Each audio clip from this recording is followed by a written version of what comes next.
मित्रों, कुछ भूमिका आप लोगों के समक्ष सुनील जी ने रखी। हम सबके ध्यान में रहना चाहिए कि कांग्रेस हमेशा से भ्रष्टाचार की जननी रही है। वो कोई भी समय हो, यूपीए का समय 10 वर्ष का अंतराल घोटालों का समय था, और मात्र वो 10 वर्ष का अंतराल ही नहीं,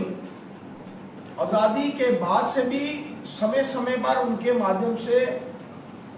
उनके नेताओं के माध्यम से घोटाले किए जाते रहे। आज पूरे भारतवर्ष में ध्यान में आया कि कांग्रेस जगह जगह पर प्रदर्शन कर रही है, जगह जगह पर धरने दे रही है। पॉलिटिकल पार्टियों को हक है कि वो धरने दें, अपनी बात रखें, लेकिन देश की जमा पूंजी को हड़प लेना, उसके ऊपर अपना हक जमाना, ये किसी पॉलिटिकल पार्टी का काम नहीं है। आज मैं जो विषय आप लोगों के समक्ष रखना चाहता हूं, वो भूमिका आप लोगों के सामने सुनील जी ने रखी है। एक बड़ा समाचार पत्र जिसकी शुरुआत नेशनल हेराल्ड, जिसकी शुरुआत 1937 में आजादी से भी पहले हुई। आजादी की लड़ाई में भी उस समय नेशनल हेराल्ड का योगदान था, इसमें कोई दो राय नहीं। और ये कभी भी नेहरू खानदान की संपत्ति नहीं रहा। समय समय पर जितने भी हमारे क्रांतिकारी थे वो इस नेशनल हेराल्ड में शेयर होल्डर्स थे, मेंबर्स थे, लेकिन किसी एक पर्टिकुलर खानदान की संपत्ति जो था वो नेशनल हेराल्ड कभी नहीं था। आर्थिक मंदी के कारण 2008 में नेशनल हेराल्ड जो था वो बंद हुआ, और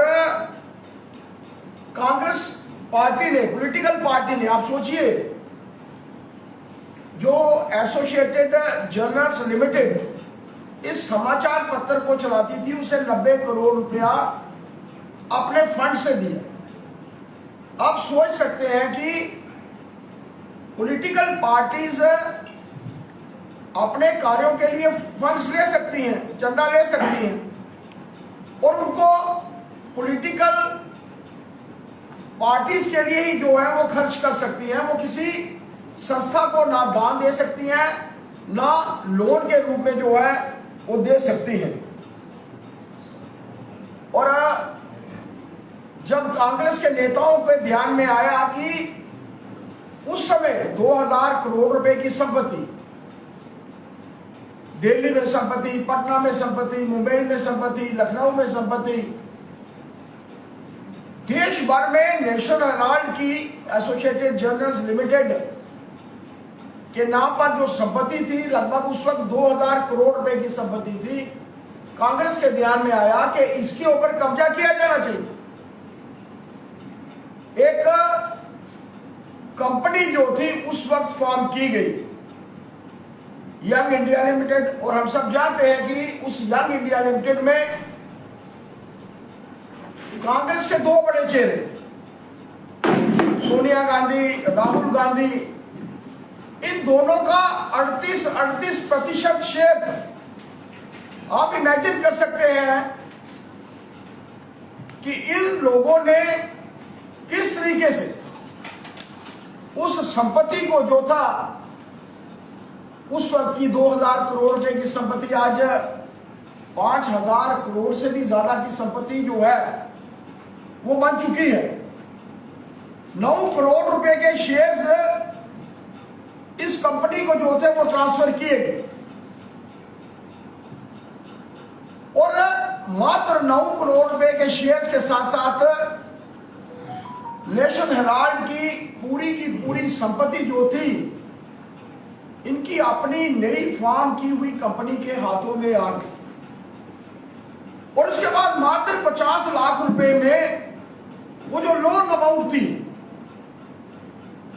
उसको आनन फानन में खत्म किया गया कि they are not in a position to repay back. और वो आप समझ सकते हैं कि 50 लाख रुपए में वो संपत्ति जो है वो कांग्रेस की अपनी संपत्ति बन गई और कांग्रेस के लोगों ने, इनके नेताओं ने इस संपत्ति को अपने फायदे के लिए इस्तेमाल किया। कांग्रेस के नेताओं ने जगह जगह पर, जो स्थान मैंने वर्णित किए हैं कि वो आज संपत्तियां वहां पर हैं, उनको किराए पर दिया और उसकी सारी इनकम जो थी कांग्रेस पार्टी के इन नेताओं के अपने इंडिविजुअल खाते में थी। विडंबना है हमारी कि जब इस विषय को ईडी ने अपने हाथ में लिया, मनी लॉन्ड्रिंग का केस, और मनी लॉन्ड्रिंग का केस ऐसे बना जो संपत्ति का इंटरेस्ट है वो इन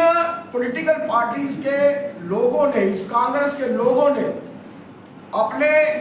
फायदे के लिए जो है वो इस्तेमाल किया। आज आप सबके माध्यम से भी ध्यान में लाने की आवश्यकता है कि पूरे देश भर में कांग्रेस जो भ्रष्टाचार की जननी रही है, जिन्होंने नेशनल हेराल्ड केस में भी भ्रष्टाचार को जन्म दिया, अपना फायदा लिया, लेकिन वो लोग आज जगह जगह पर धरना दे रहे हैं, अपने नेताओं को बचाने की जो है वो कोशिश कर रहे हैं। भारतीय जनता पार्टी का ये मानना है कि कोई भी एजेंसी, चाहे वो एनफोर्समेंट डायरेक्टरेट हो, चाहे वो इनकम टैक्स हो, चाहे वो कोई भी डिपार्टमेंट हो, किसी भी सरकार के इशारे पर काम नहीं करती। अगर वो काम करती है तो अपनी सोच के साथ काम करते हैं और जो फैक्ट्स एंड फिगर्स होते हैं उनके मुताबिक जो है वो काम करते हैं।